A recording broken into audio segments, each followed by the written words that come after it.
Good morning, good morning, good morning. Welcome back to our Wednesday Bible study. We're studying virtually these days, and we continue our examination of the 11th chapter of the book of Hebrews, which we're entitled The Giants of Faith. This is the eighth installment of this series, and I pray that it's been helpful to you. I pray that it has helped you to take a closer look at your faith, strengthen your faith. If these folk can go through what they went through because of their faith, then I'm sure we can go through what we're going through because of ours.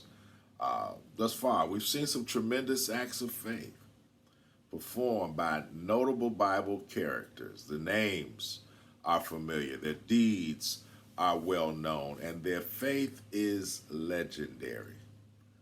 All these were recounted in an effort to convince the readers that their faith is valuable, powerful, and essential. None of those acts could have been accomplished, let alone remembered, without faith. The examples are endless, but Paul makes a detour in our next verse, Hebrews chapter 11, verse 32. He says, "And what shall I more say? For the time would fail me to tell of Gideon and of Barak and of Samson and of Jephthah, of David also and Samuel, and of the prophets." All right, so he gives a list of names here. Some you may have recognized, and you may know their story. Others may be a little bit new to you. So let's first look at the story of Gideon. Now, Israel had disobeyed the Lord again. He allows the Midianites to oppress them. Judges chapter 6, verse 11 through 16. "And there came an angel of the Lord and sat under an oak which is in Orpha, and that pertained unto Joash the Abiezrite. And his son Gideon threshed wheat by the winepress to hide it from the Midianites. And the angel of Jehovah appeared unto him and said unto him, Jehovah is with thee, thou mighty man of valor. And Gideon said unto him, O my Lord, if Jehovah be with us, why then is all this befallen us? And where be all his miracles which our fathers told us of, saying, Did not Jehovah bring us up from Egypt? But now Jehovah hath forsaken us, and delivered us into the hands of the Midianites. And Jehovah looked upon him and said, Go in this thy might, and thou shalt save Israel from the hand of the Midianites. Have not I sent thee? And he said unto him, O my Lord, wherewith shall I save Israel? Behold, my family is poor in Manasseh, and I am the least in my father's house. And Jehovah said unto him, Surely I will be with thee, and thou shalt smite the Midianites as one man. Now Gideon is now being recruited to be the deliverer of Israel from the Midianites. However, he is uncertain, even after Jehovah told him he would be with him. And you know, I'm glad the Bible shows us that God can work with imperfect people. There have been times when I was uncertain, even though the Bible tells me he's with me. So Gideon asked for a sign that this is truly supposed to happen. And once he's convinced, he puts out a call to arms throughout all Israel. When they gather, he asks for another sign. He puts down a fleece of wool, and he says, Let the morning dew land on this fleece of wool, and everywhere around it be kept dry. He wakes up the next morning, it's just as he requested. And so he asks God, don't be angry with me. Let me ask one more time. This time, let the dew be on the ground and the fleece be dry. And God grants him the sign that he requested. So now in Judges chapter 8, Israel responds, and Gideon has an army of over 32,000 soldiers. And God tells him that's too many. And after a series of tests, he whittles the army down to 300. All this was done so that Israel would not think that their superior numbers gave them the victory. God wanted the odds so heavily stacked against Gideon that all would know that it was Jehovah who won the battle. And especially in these times that we're in right now, man is trying his best to come up with vaccines and cures, and they need to recognize that the power for cure is in God's hands. Man is going to think that once this thing is over, we did it. But we who belong to the Lord know it was God who bring us out of this situation. All right, back to chapter 7 of Judges, verse number 16. So Gideon is now about to fight the Midianites. He got his 300 men with him. And he divided the 300 men into 3 companies. And he put a trumpet in every man's hand with empty pitchers and lamps within the pitchers. And he said unto them, Look on me and do likewise. And behold, when I come to the outside of the camp, it shall be that as I do, so shall ye do. When I blow with a trumpet, I and all that are with me, then blow ye the trumpets, also on every side of all the camp, and say, The sword of Jehovah and of Gideon. So Gideon and the 100 men that were with him came unto the outside of the camp in the beginning of the middle watch. And they had but newly set the watch. And they blew the trumpets and brake the pitchers that were in their hands. And the 3 companies blew the trumpets and brake the pitchers and held the lamps in their left hands and the trumpets in their right hand to blow withal. And they cried, The sword of Jehovah and of Gideon. And they stood every man in his place round about the camp, and all the host ran and cried and fled. And the 300 blew the trumpets, and Jehovah set every man's sword against his fellow, even throughout all the hosts, and the host fled to Bethshittah in Zererath, and to the border of Ablimholah and Tabah. Now, I believe it was a masterful stroke to include Gideon in this list that Paul lists in the 11th chapter of the book of Hebrews, because faith won them the victory. Faith, because he was so afraid that God had to show him signs over and over again. I invite you to read this story on your own. It's a fascinating story. Starting at Judges chapter 6, verse 1, all the way through Judges chapter 8, verse 35. Here's one of God's courageous servants, moving by faith. When the angel first came to Gideon, he called him a man of valor. But I need you to know this. Courage is not moving when you are not afraid. Courage is moving in spite of your fear. Gideon was able to bring deliverance from the oppressors because he had faith in God. Read those chapters out. I'm sure you will enjoy them. Now, let's look at the story of Barak. Israel had disobeyed the Lord again, and he allows the Canaanites this time to oppress them. Judges chapter 4, beginning at verse number 1. And the children of Israel again did evil in the sight of Jehovah when Ehud was dead. And Jehovah sold them into the hand of Jabin, king of Canaan, that reigned in Hazor, the captain of whose host was Sisera, which dwelt in Harosheth of the Gentiles.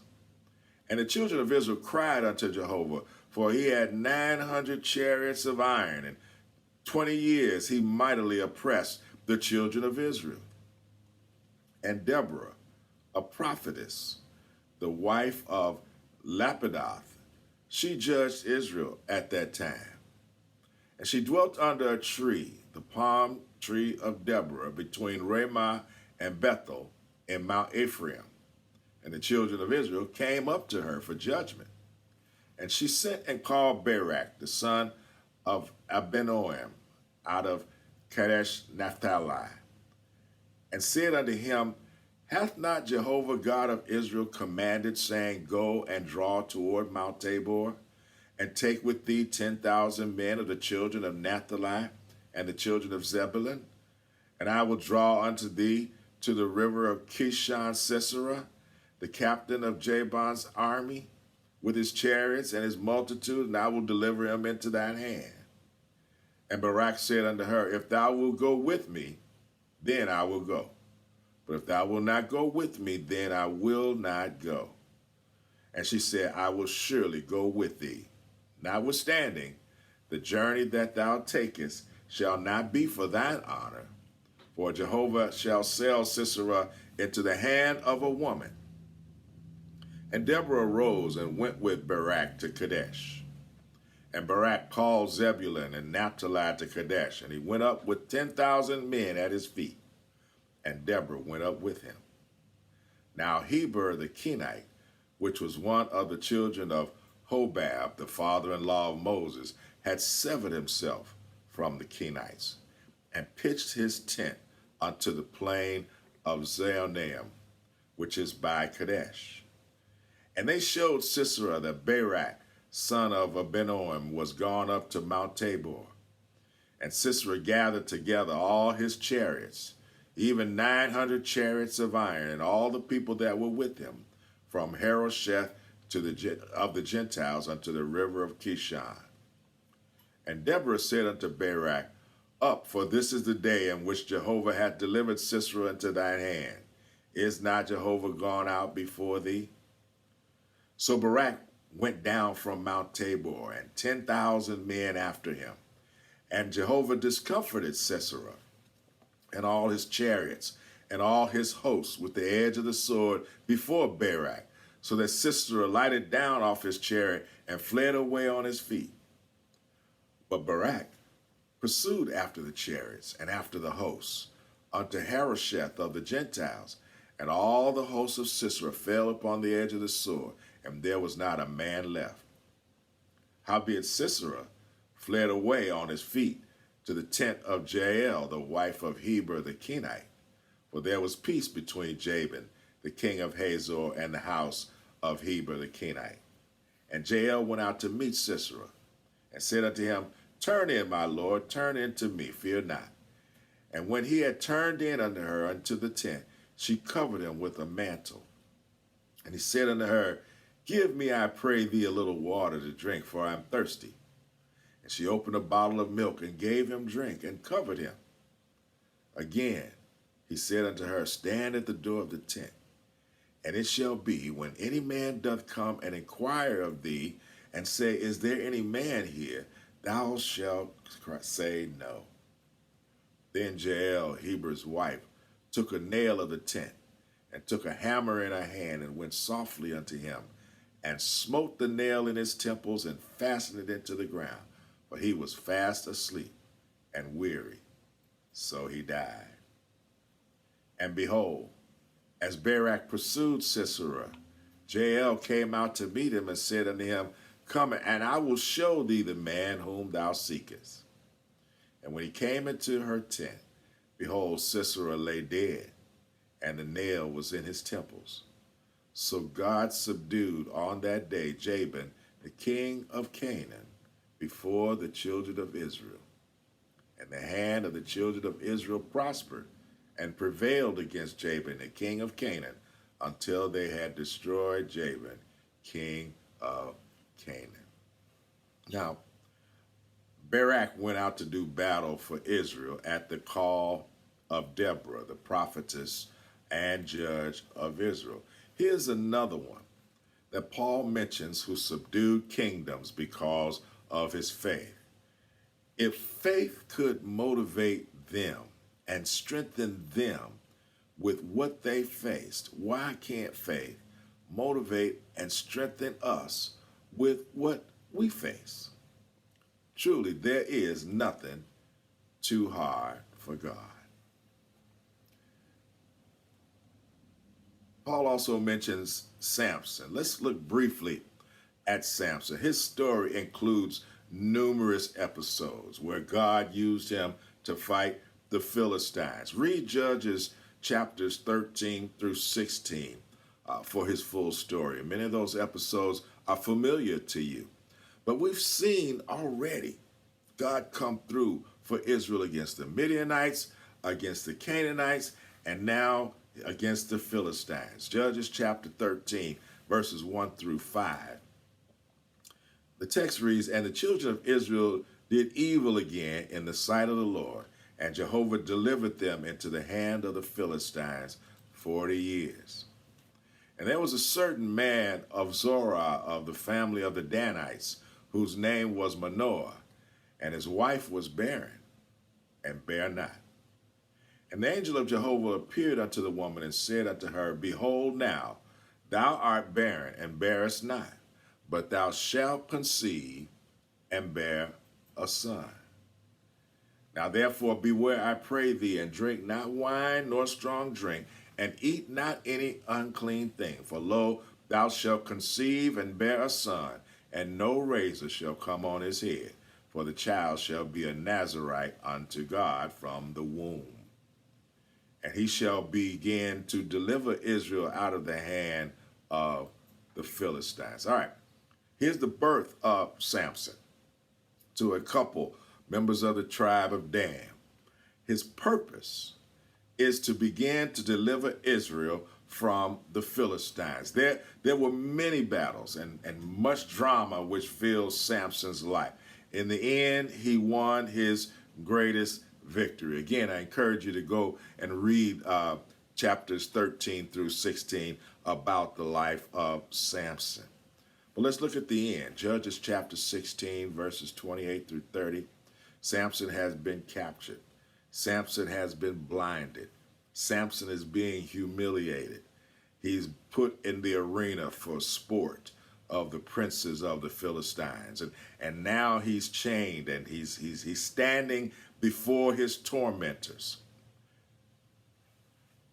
Verse 28 says, "And Samson called unto Jehovah and said, O Lord God, remember me, I pray thee, and strengthen me, I pray thee. Only this once, O God, that I may be at once avenged of the Philistines for my two eyes. And Samson took hold of the two middle pillars upon which the house stood, and upon which it was borne up, of the one with his right hand, and of the other with his left. And Samson said, Let me die with the Philistines. And he bowed himself with all his might. And the house fell upon the lords and upon all the people that were therein. So the dead which he slew at his death were more than they which he slew in his life." Samson was mentioned because of his faith, not his failings. I really need to say that again. He was mentioned because of his faith, not his failing. Yes, he was flawed. Even though he was mighty, he was weak. God uses the weak, the flawed, the broken, and the outcast to do great things. They don't accomplish these things because they're great. They accomplish it because they're through God, because their faith is great. Remember these lessons because you too can have great faith. Aren't you glad that God doesn't require us to be superstars? That he can use us even in our humble conditions. And I want to encourage you that you can please God with your faith. You can get a good report in the eyes of God by strengthening your faith. Lean on the Lord, rely on the Lord, trust in the Lord. I hope these lessons have been helping you and encouraging you. We're nearing the end of our series on the giants of faith, but we hope you'll tune in with us next week as we continue in the 11th chapter of the book of Hebrews. May God bless you. Be safe, be careful, and be prayerful. God bless you.